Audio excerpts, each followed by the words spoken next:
జోహార్ నాయన్ నరసింహారెడ్డి గారు, జోహార్ నాయన్ నరసింహారెడ్డి గారు.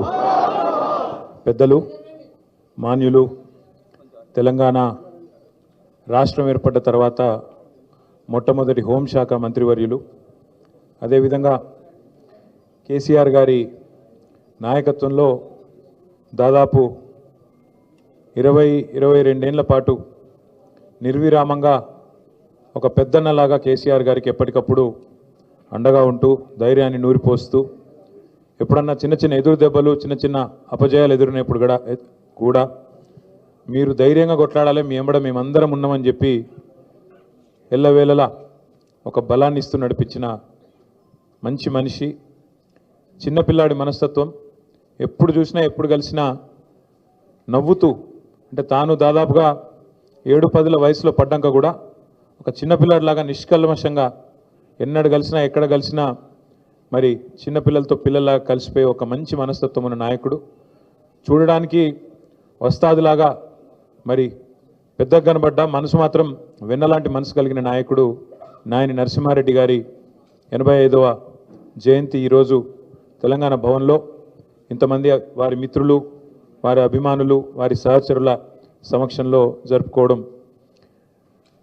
ఒకవైపు చాలా బాధ అనిపిస్తున్నా, మరొక వైపు వారి ఆత్మ ఎక్కడ ఉన్నా తప్పకుండా శాంతిస్తుంది అనే ఒక అభిప్రాయాన్ని వ్యక్తం చేస్తూ ఈ కార్యక్రమంలో పాల్పంచుకుంటున్న పెద్దలు, శాసన మండలిలో ప్రతిపక్ష నాయకులు, ఉద్యమ సహచరులు, గౌరవనీయులు శ్రీ సిరికొండ మధుసూనాచారి గారు, గౌరవనీయులైన ముషీరాబాద్ శాసనసభ్యులు పెద్దలు వారి మిత్రులు ముఠా గోపాల్ గారు, గౌరవనీయులు మాజీ మంత్రివర్యులు మహమూద్ అలీ గారు, మాజీ మంత్రివర్యులు శ్రీనివాస్ గౌడ్ గారు, మాజీ మంత్రివర్యులు పువ్వాడ అజయ్ గారు, అదేవిధంగా గౌరవనీయులైన ముషీరాబాద్ నాయకులు ఎంఎన్ శ్రీనివాస్ గారు, మన్నించాలి, మాజీ మంత్రివర్యులు పెద్దలు దయాకర్ రావు గారు, ఇంకా పేరు పేరున మన మాజీ శాసన మండలి సభ్యులు అన్న కర్ణె ప్రభాకర్ గారు, ఇంకా ఎమ్మెల్యే కుత్బుల్లాపూర్ కేపీ వివేక్ గారు, ఇంకా పెద్దలందరూ చాలామంది ఉన్నారు. వారందరికీ మాజీ శాసనసభ్యులు ఉన్నారు, అదేవిధంగా నియోజకవర్గాల ఇన్ఛార్జీలు ఉన్నారు, కార్పొరేటర్లు ఉన్నారు, ఇంకా చాలామంది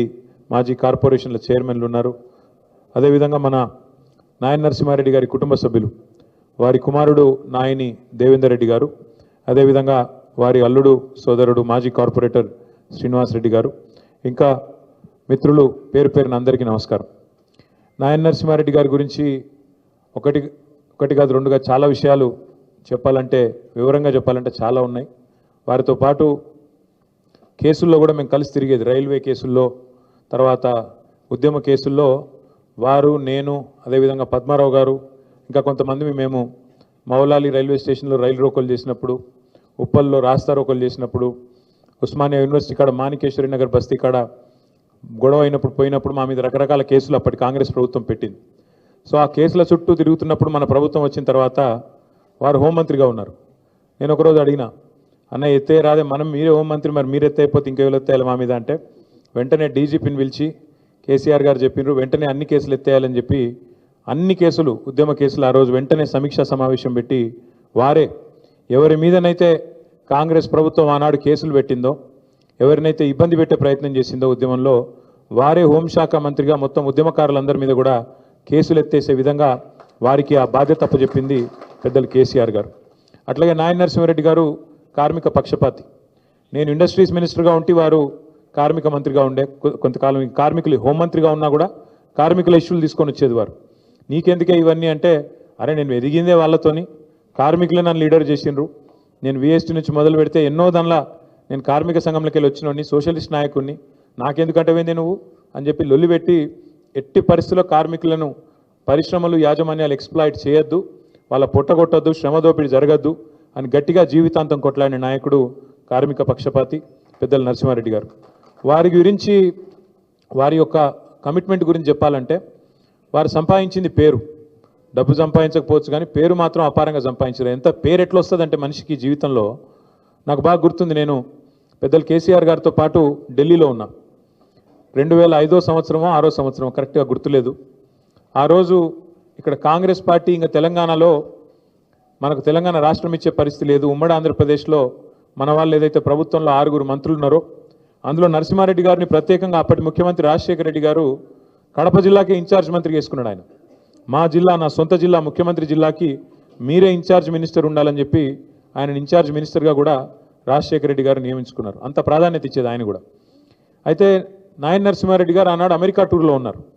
పార్టీ ఒక నిర్ణయం తీసుకొని 6 మంత్రులు రాజీనామా చేయాలి, మనం కేంద్ర ప్రభుత్వానికి నిరసన చెప్పాలి, యూపీఏ ప్రభుత్వానికి, కాంగ్రెస్ చేస్తున్న మోసానికి వ్యతిరేకంగా తెలంగాణ ప్రజలకు మనం మళ్ళొక్కసారి పదవులు త్యాగం చేసి ప్రజల దగ్గరికి పోవాలని నిర్ణయం తీసుకున్నప్పుడు 6 మంత్రివర్గంలో మన వాళ్ళు ఉన్నారు, టీఆర్ఎస్ వాళ్ళు ఉంటే 5 ఇక్కడ హైదరాబాద్లో తెలంగాణలో ఉండే, ఒకే ఒక్క నాయన నరసింహారెడ్డి గారు మాత్రం విదేశాల్లో ఉండే ఆ రోజు. కానీ పార్టీ నిర్ణయం తీసుకున్నది నరసన్న మీరు రాజీనామా చేయాలని చెప్పి వారికి ఫోన్లో సమాచారం అందిస్తే, మీరు నేను చెప్పేది నమ్మరు, ఇవాళ రోజుల్లో రాజకీయాల్లో అట్లాంటి పరిస్థితులు చాలా అరుదు. ఒక మంత్రి పదవి ఇచ్చిపెట్టాలంటే అలకటి ముచ్చట కాదు.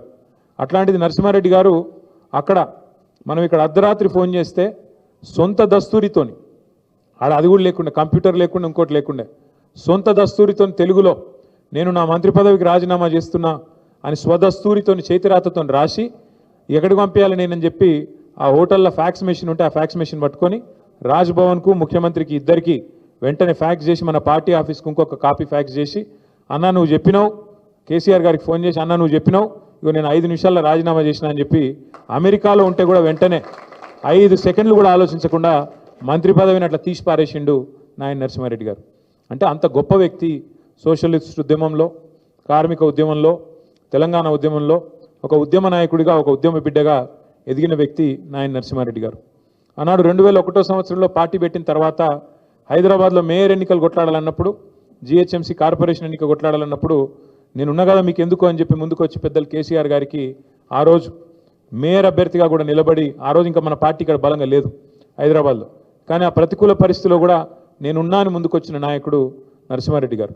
ఎందుకంటే జీవితంలో జయాలు, అపజయాలు, ఎదురుదెబ్బలు ఎన్ని తగిలినా ధీరోదాత్తంగా నిలబడాలి, ముంగటి కోతనే ఉండాలి అనే ఒక సిద్ధాంతాన్ని నమ్మిన నాయకుడు. ఎత్తుకున్న జెండాను దించకుండా మరి మరణించేదాకా కొట్లాడిన నాయకుడు. కేసీఆర్ గారికి ఒక అన్నగా, నరసన్నగా కేసీఆర్ గారు ఎప్పుడు పిలుచుకునేది.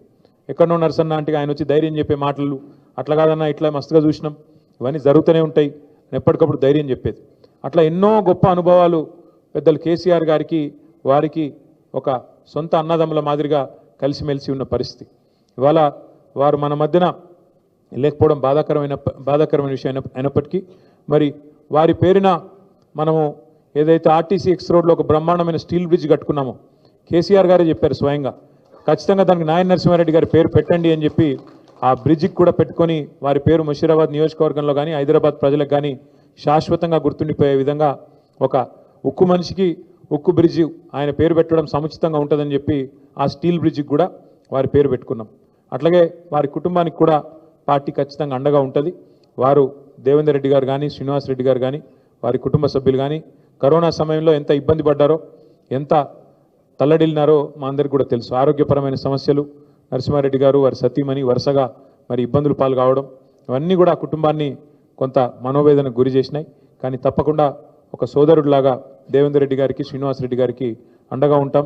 నరసన్న ఆత్మ శాంతికై, కార్మికుల అభ్యున్నతికై, తెలంగాణ అభివృద్ధికై అందరం కూడా మనస్ఫూర్తిగా పాటుపడతాం. కలిసికట్టుగా వారికి కల్పించే నివాళి మనం అదే అవుతుందనే విషయం కూడా తెలియజేస్తూ, వారి సోదరుడు కేసీఆర్ గారు మళ్ళీ తిరిగి తప్పకుండా తెలంగాణ ముఖ్యమంత్రి అయ్యేదాకా మనందరం మళ్ళీ ఎక్కడ వాళ్ళం అక్కడ మన స్థాయిలో శాయశక్తులా కష్టపడదామని చెప్పి మళ్ళొకసారి మీ అందరికి కూడా విజ్ఞప్తి చేస్తూ, మరి వారి కుటుంబానికి అండగా ఉంటామని మరొకసారి ఒక్కానిస్తూ మళ్ళీ పేరు పేరున అందరికీ నమస్కారం. నాయన నరసింహారెడ్డి గారికి జోహార్. నాయన నరసింహారెడ్డి గారు.